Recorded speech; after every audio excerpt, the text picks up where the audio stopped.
Have you ever sat in front of the TV in the evening, holding the remote, but not knowing what to watch? Not because there are no good programs, but because there's no one to share your feelings with?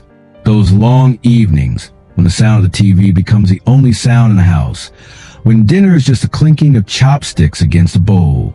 There are times you pick up the phone intending to call someone, then put it down thinking, what would I even say? I understand that feeling. The feeling of standing outside of life, looking at everything through a window pane instead of stepping out to participate. Is it true that after 60, we just have to accept loneliness as an inevitable part of life? Does old age mean giving up laughter, lively conversations, or can we still rewrite our story? Today, I want to share with you 6 simple yet effective ways to make new friends and find joy in your later years. These methods don't require you to completely change yourself, just a little courage and openness. But before we talk about specific methods, let's understand why many people feel lonely at this age. I want to tell you about Mr. Robert, a 67-year-old man I met at the post office last week. He stood at the counter, holding a check in his trembling hand, asking the clerk how to pay his electricity bill. When I offered to help, he smiled sadly and said, "My wife always took care of these things. She's been gone for 3 years now, and I still feel like a lost child in an adult's world." Robert used to be a cheerful engineer, always telling jokes to his colleagues. But after retiring, then losing his wife, and with his children living in other states, he gradually became withdrawn. "I don't know how to strike up a conversation with strangers anymore," he confessed. "It's like I've forgotten that skill. Every morning I wake up and wonder, who will I talk to today? And the answer is usually no one." Robert's story is not uncommon. As we enter our later years, life changes day by day. Retirement means losing not only a job, but also colleagues, those conversations by the coffee machine. Children grow up, have their own families, their own lives.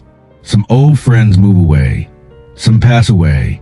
Even our health no longer allows us to go out as freely as before. But there's a truth that many people don't realize. Loneliness is not the inevitable fate of old age. It's just a habit we've unintentionally cultivated. We think that at this age, making new friends is difficult, that people won't want to get to know us. But what's the reality? There are millions of people our age feeling exactly the same way. They too are sitting in silent houses, also wondering if anyone still wants to hear their stories. And below are the ways that can help them find true happiness in old age. 1. Start with existing hobbies. Do you find yourself talking less and less about the things you love? The hobbies you once enthusiastically shared are now just solitary activities. Gardening, reading, playing chess, or even just watching movies, all have become lonely moments. I understand that feeling. You think no one your age will be interested in what you like, or you worry you're not good enough to join others. Maybe you've tried joining a group before, but felt like an outsider, then convince yourself, "I'm not cut out for socializing." The truth is, when we isolate ourselves from our hobbies, we are cutting off the most natural bridge to connect with others. Shared interests are common language, the easiest starting point for a conversation. I remember the story of Mrs. Helen, 72. She used to be a very talented embroidery teacher, but after retiring, she only embroidered alone in her small room. One day, her daughter advised her to join the embroidery club at the community center. "I was afraid people would see my embroidery wasn't good," she said. But when she got there, she found that no one cared who embroidered well or badly. They just wanted someone to share their passion with, to laugh and talk about needles and threads. Now, Mrs. Helen has a whole group of close friends. They not only embroider together, but also travel and organize birthday parties for each other. If you keep your hobbies to yourself, you will forever be a spectator in your own life instead of a participant. These precious years will pass in silence, and one day you will regret not allowing anyone else to see the beauty in the things you love. Start simple. Find a club, an activity group related to your hobby. Don't worry about your skill level. Remember that people make friends because of sincerity and shared passion, not because of talent. The first step is to find out what groups are near you and then simply show up. Just show up. 2. Volunteer for the community. Do you feel as if you become useless? As if the experiences and skills accumulated throughout your life are no longer needed by anyone? This feeling of being liquidated by society is truly painful, especially when you still have so much to offer. Many people our age often think their time is over, that they have nothing left to contribute. Society seems to only care about youth, dynamism, high technology. We start to wonder if we still have any value, if anyone still needs our help. But this is the biggest misconception. The community desperately needs people like us, people who have time, experience, and a heart willing to share. It's just that we've forgotten how to find the places that need our contribution. Mr. David, 69, was formerly the chief accountant of a large company. After retiring, he felt extremely empty. For 40 years, I was used to people needing my advice. Now no one calls me anymore, he confided, until he accidentally learned about a program teaching free financial skills to the poor. He signed up as a volunteer. Since then, his life has completely changed. Not only did he feel useful again, but he also made friends with many other like-minded volunteers. I realized that old age isn't for resting, but for contributing in the freest way, he shared. If you don't find ways to contribute, you will forever live in a feeling of uselessness, of loneliness.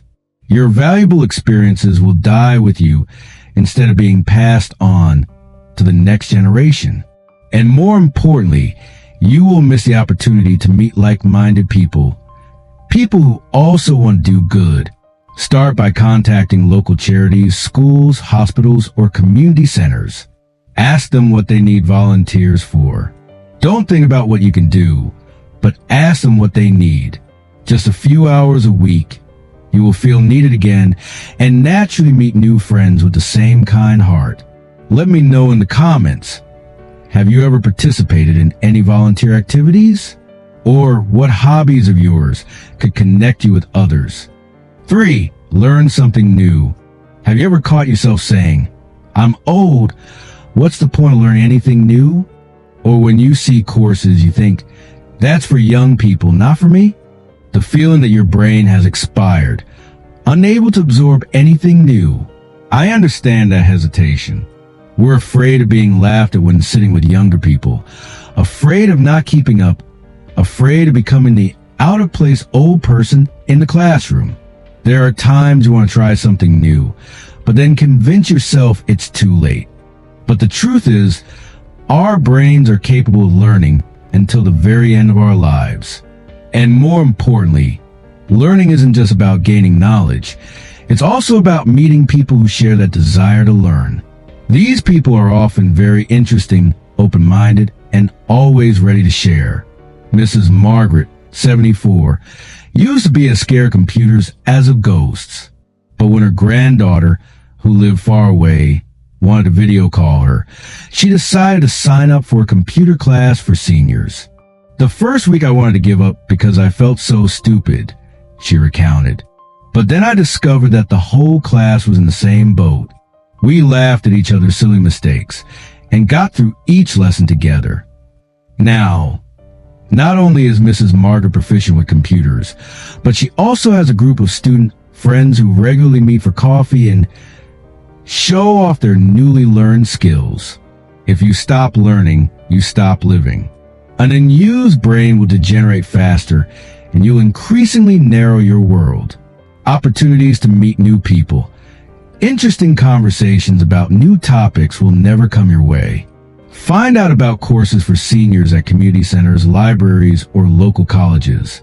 Start with something you've always been curious about, but never had the chance to try. Learning a foreign language, painting, playing a musical instrument, or even just learning how to use your smartphone more effectively. Don't worry about whether you'll be good at it. Just enjoy the process of discovery and the friends you'll meet along the way. 4. Connect with neighbors. Do you know your neighbors' names? Or, like many people, do you just nod politely and quickly go inside? Are you also living in a neighborhood where everyone is like strangers? Many of us feel shy, not knowing how to strike up a conversation with neighbors. We worry that people will find us bothersome, or think that in this day and age, everyone is busy and has no time for pointless chats. There are times you see a neighbor gardening or fixing their car, want to go over and talk, but then think, oh well, don't bother them. But the truth is, most neighbors are also feeling as lonely as we are. They are also looking for connection, but also don't know how to start. The distance isn't because they don't want to get acquainted, but because no one dares to take the first step. Mr. Tom, 65, lived in a quiet neighborhood for 10 years without knowing anyone's name. Until one day, he saw his neighbor struggling with heavy grocery bags. He went to help, and from that short conversation, he learned that she was also widowed and loved gardening like him. Now, they are not only neighbors but also close friends, taking care of their gardens together, sharing vegetables, and most importantly, having someone to talk to every day.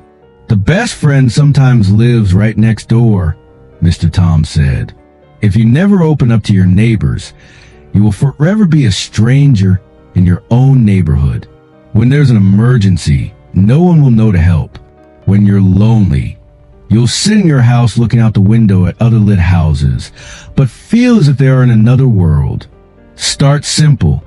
Greet your neighbors more enthusiastically when you see them. Compliment their garden. Ask about the weather, or simply ask, "How are you today?" If you see them needing help, carrying something heavy, picking up dropped mail, offer to help. Don't wait for a long conversation, just small but sincere interactions. From there, things will naturally develop. I'm curious to know, how many of your neighbors do you know? And what prevents you from getting to know them better? 5. Use technology wisely. Do you feel left behind by the world of technology? When your children and grandchildren talk about apps, social media, do you feel like they're speaking a completely different language? Do you also think, that's not for old people like me? I completely understand that feeling of being lost.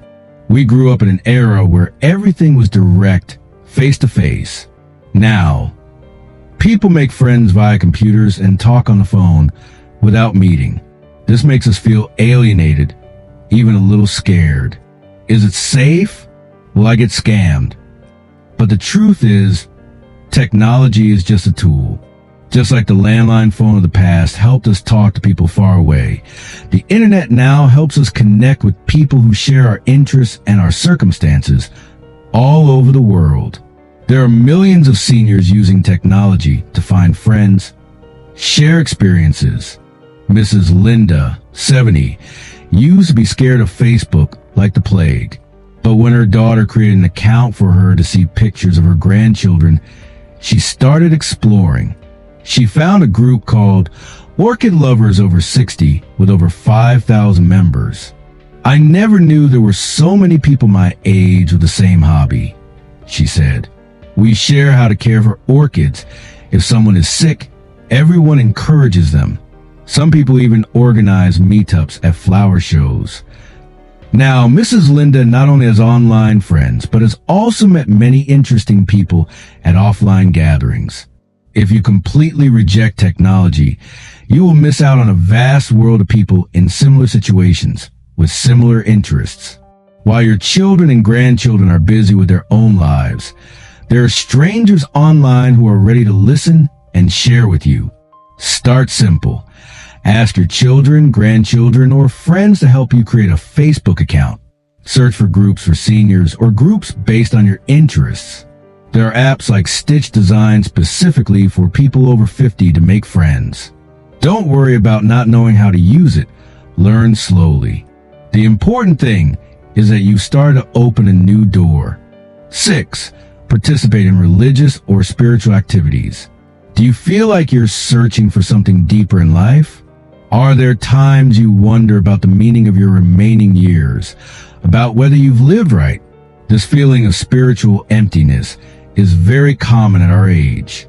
Many people think that if they didn't have strong faith before, it's too late now to seek spirituality. Or they worry that going to a church or temple without understanding anything will make others look at them strangely. Some are hesitant because they think, I'm only coming because I'm lonely, not because of real faith. But the truth is, spiritual places are not just for those with deep faith.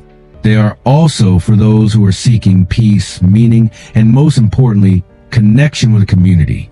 Most religions teach compassion, acceptance, and caring for one another. Mr. James, 68, had never been to church since he grew up, but after his wife passed away, he felt incredibly lost. A friend invited him to attend a Sunday service. I just planned to sit quietly in the back pew and then leave, he recounted. But after the service, an older gentleman came up to greet me, invited me for coffee.